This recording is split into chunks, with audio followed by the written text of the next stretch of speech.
नमस्कार, आप देख रहे हैं पब्लिक टाइम्स पूर्वांचल। मैं हूं हेमा। आइए जानते हैं देवरिया की खास खबरों को विस्तार से।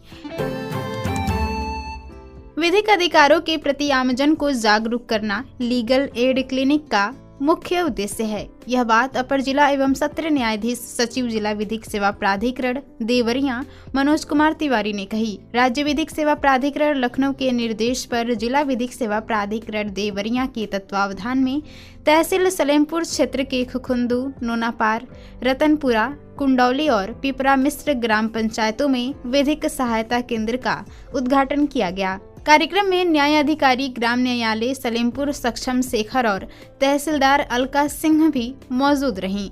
इस अवसर पर आयोजित जागरूकता कार्यक्रम में लोगों को सरकारी योजनाओं, न्याय तक पहुंच के तरीकों, महिलाओं, वृद्धजनों और बच्चों से जुड़े कानूनी जानकारी दी गई। मनोज कुमार तिवारी ने कहा कि ये केंद्र छोटे विवादों का पंचायत स्तर पर समाधान और महिलाओं को उनके कानूनी अधिकारों के प्रति जागरूक करने का कार्य करेंगे। बरहत क्षेत्र के गोपापार निवासी जय नारायण की देर शाम संदिग्ध परिस्थितियों में मौत हो गई। वह खेत में सिंचाई के दौरान अचानक बीमार पड़े और घर पहुंचते ही बेहोश होकर गिर पड़े। परिजन उन्हें सामुदायिक स्वास्थ्य केंद्र ले गए, जहां चिकित्सकों ने मृत घोषित कर दिया। जय नारायण की पत्नी सुशीला देवी का 1.5 साल पहले ही निधन हो चुका था। पिता के मौत के बाद अब उनकी इकलौती पुत्री आंचल बेसहारा हो गई है, जिससे गांव में शोक का माहौल है। परिजनों ने जय नारायण का अंतिम संस्कार कर दिया। माता पिता दोनों को खो चुकी आंचल की देखभाल की जिम्मेदारी बड़े पिता और चाचा ने ली है। पिता की असमय मौत से आंचल गहरे सदमे में है। शीतलहर और बढ़ती ठंड को देखते हुए अपर जिलाधिकारी रमाशंकर ने जिले के सभी संबंधित विभागों को अलर्ट मोड में रहकर राहत एवं बचाव कार्य सुनिश्चित करने के निर्देश दिए हैं। उन्होंने कहा कि किसी भी निराश्रित, असहाय या कमजोर व्यक्ति को ठंड से कोई नुकसान नहीं होना चाहिए। उन्होंने बताया कि शासन के निर्देश पर कंबल वितरण, अलाव जलाने और रैन बसेरों की समुचित व्यवस्था की जा रही है। सभी रैन बसेरों को 24 घंटे संचालित रखने, वहां गद्दे, कंबल, पेयजल, शौचालय और किचन की निःशुल्क सुविधा देने की निर्देश दिए गए हैं। सड़क या फुटपाथ पर किसी को सोने के लिए मजबूर न होने पर विशेष जोर दिया गया है। कोहरे से होने वाली दुर्घटनाओं को रोकने के लिए सड़कों पर रिफ्लेक्टर, संकेतक, रेडियम पट्टी और स्ट्रीट लाइट दुरुस्त कराने के निर्देश दिए गए हैं। वहीं घायलों के त्वरित इलाज के लिए अस्पतालों और एम्बुलेंस सेवाओं को 24 घंटा सक्रिय रखने को कहा गया है। अग्निकांड से बचाव के लिए अग्निशमन विभाग को सतर्क रहने और लोगों को जागरूक करने के निर्देश दिए गए हैं। रियल टाइम खतौनी के नाम संरक्षक और पते से जुड़ी त्रुटियों के समयबद्ध निस्तारण के निर्देश दिए गए हैं। मुख्य राजस्व अधिकारी JR चौधरी ने सभी उपजिलाधिकारियों और तहसीलदारों को अभिलेखों को पूरी तरह त्रुटि रहित बनाने को प्राथमिकता देने को कहा है। उन्होंने कहा कि चकबंदी, सर्वे और रूपांतरण ग्रामों को छोड़कर शेष राजस्व खतौनियों को रियल टाइम खतौनी में परिवर्तित करने का कार्य लगभग पूरा हो चुका है। प्रधानमंत्री किसान Samman Nidhi, farmer registry, Ayushman card, विक्रय विलेख और ऋण संबंधी कार्य ऑनलाइन और आधार आधारित होने के कारण खतौनी में सही नाम पता दर्ज होना आवश्यक है। राजस्व परिषद की वेबसाइट bor.up.nic.in पर खतौनी में नाम संरक्षक पता सुधार के लिए ऑनलाइन आवेदन की सुविधा उपलब्ध है। खातेदार स्वयं या संबंधित अधिकारी आवेदन कर सकते हैं। जांच के बाद तहसीलदार की अनुमति से संशोधन किया जाएगा, जबकि विवादित मामलों का निस्तारण उप जिलाधिकारी करेंगे। जिलाधिकारी श्रीमती दिव्या मित्तल की अध्यक्षता में गांधी सभागार विकास भवन देवरिया में किसान दिवस का आयोजन किया गया। बैठक में धान क्रय से जुड़ी समस्याओं के समाधान के लिए सभी संबंधित अधिकारियों, किसानों और किसान यूनियन प्रतिनिधियों के साथ 19 दिसंबर को पुनः बैठक करने के निर्देश दिए गए। जिला खाद्यान्न विपणन अधिकारी को राइस मिलर्स को बैठक में बुलाने के निर्देश दिए गए हैं। जिलाधिकारी ने विद्युत विभाग के सभी अधिशासी अभियंताओं को प्रत्येक किसान दिवस में अनिवार्य रूप से उपस्थित रहने और किसानों की समस्याओं का समाधान करने के निर्देश दिए। अनुपस्थिति रहने पर संबंधित अधिकारियों से स्पष्टीकरण मांगा जाएगा। जिला कृषि अधिकारी ने पूर्व किसान दिवस में प्राप्त शिकायतों की अनुपालन आख्या प्रस्तुत की और कृषि विभाग की योजनाओं की जानकारी दी।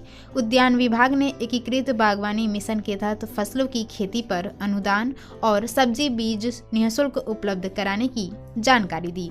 विद्युत विभाग ने बिजली बिल राहत योजना के तहत 31 दिसंबर 2025 तक पंजीकरण पर 25% छूट की जानकारी दी। जिला खाद्य विपणन अधिकारी ने बताया कि धान क्रय में अंश निर्धारण से जुड़ी समस्या का समाधान कर लिया गया है।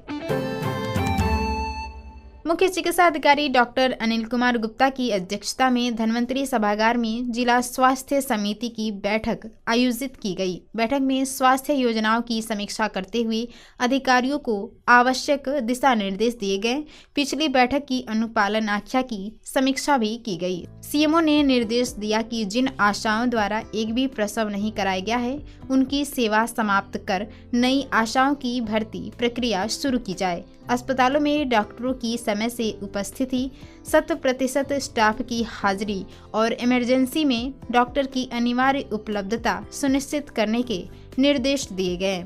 अनुपस्थित रहने पर डॉक्टरों पर कार्रवाई की बात की गई। बैठक में जननी सुरक्षा योजना, आयुष्मान गोल्डन कार्ड, टीकाकरण, आभा आईडी सहित अन्य स्वास्थ्य कार्यक्रमों की समीक्षा की गई। कलेक्ट्रेट के नवीन सभागार में जिलाधिकारी श्रीमती दिव्या मित्तल की अध्यक्षता में पेंशनर्स दिवस का आयोजन किया गया।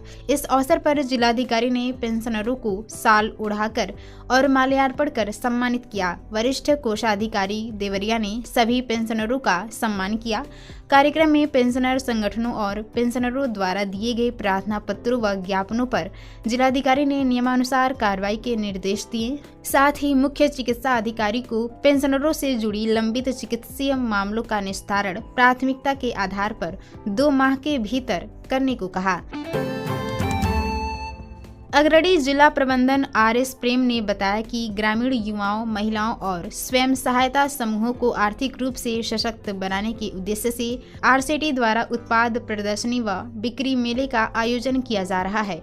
यह मेला 21 दिसंबर 2025 को प्रातः 9:30 बजे से RCT पुरुषोत्तमपुर डुमरी चौराहा से 1 किलोमीटर पहले आयोजित होगा। मेले में RCT से प्रशिक्षित कैंडिडेट्स और पंजीकृत स्वयं सहायता समूह के सदस्य अपने उत्पाद और सेवाओं का प्रदर्शन व बिक्री कर सकेंगे। इसका उद्देश्य स्थानीय उत्पादों को बाजार उपलब्ध कराना, स्वरोजगार को बढ़ावा देना और प्रतिभागियों को प्रत्यक्ष मार्केटिंग का अनुभव देना है। प्रदर्शनी में हस्तशिल्प, हस्त निर्मित वस्तुएं, घरेलू एवं पैक्ड खाद्य पदार्थ, सिलाई कढ़ाई, रेडीमेड वस्त्र, कृषि आधारित उत्पाद सहित अन्य स्वरोजगार से जुड़े उत्पाद शामिल होंगे। अधिक जानकारी एवं पंजीकरण के लिए विशाल गुप्ता, निदेशक RCT देवरिया से मोबाइल नंबर 9451330003 पर संपर्क किया जा सकता है। अपर पुलिस अधीक्षक उत्तरी आनंद कुमार पांडेय ने थाना रामपुर कारखाना और मड़ुआडीह में तैनात सभी विवेचकों का अर्दली रूम कर लंबित विवेचनाओं की समीक्षा की। इस दौरान मामलों के समयबद्ध निस्तारण के लिए आवश्यक दिशा निर्देश दिए गए। बैठक में अपर पुलिस अधीक्षक ने प्रत्येक विवेचकों से लंबित प्रकरणों की जानकारी ली और तय सीमा समय के भीतर विवेचना पूरी करने पर जोर दिया। उन्होंने विवेचनाओं में पारदर्शिता बनाए रखने और साक्ष्यों व तथ्यों के आधार पर निष्पक्ष कार्रवाई करने के निर्देश दिए। उन्होंने कहा कि लंबित विवेचनाओं का शीघ्र निस्तारण पुलिस की कार्यक्षमता बढ़ाने के साथ साथ आम जनता का विश्वास मजबूत करेगा। भारतीय क्रिकेट जगत से जनपद देवरिया के लिए गर्व की खबर सामने आई है। खुखुंदू थाना क्षेत्र के ग्राम गुलाली परसिया निवासी तेज गेंदबाज नमन तिवारी का चयन IPL ऑक्शन में लखनऊ सुपर जायंट्स ने 1 करोड़ रुपए में किया है। इस उपलब्धि के साथ नमन ने देश के सबसे बड़े क्रिकेट मंच पर कदम रखा है। ऑक्शन के दौरान कई टीमों की नज़र नमन पर थी, लेकिन उनकी तेज गेंदबाजी, निरंतरता और अनुशासन को देखते हुए लखनऊ सुपर जायंट्स ने उन पर भरोसा जताया। क्रिकेट विशेषज्ञों का मानना है कि नमन आने वाले सीजन में टीम के लिए अहम भूमिका निभा सकते हैं। नमन ने प्रारंभिक शिक्षा राजकीय उच्चतर माध्यमिक विद्यालय रामपुर महुआबारी से प्राप्त की और इसके बाद लखनऊ में रहकर क्रिकेट का गहन अभ्यास किया। सामान्य ग्रामीण परिवार से निकलकर IPL तक पहुंचना उनके संघर्ष और मेहनत का परिणाम है। इस चयन से गांव और क्षेत्र में खुशी का माहौल है। लोगों ने मिठाइयां बांटकर खुशी जाहिर की और नमन को बधाइयां दी। देवरिया जिले में मौसम ने अचानक करवट ले ली है। घने कोहरे और ठंड बढ़ने से जनजीवन प्रभावित रहा।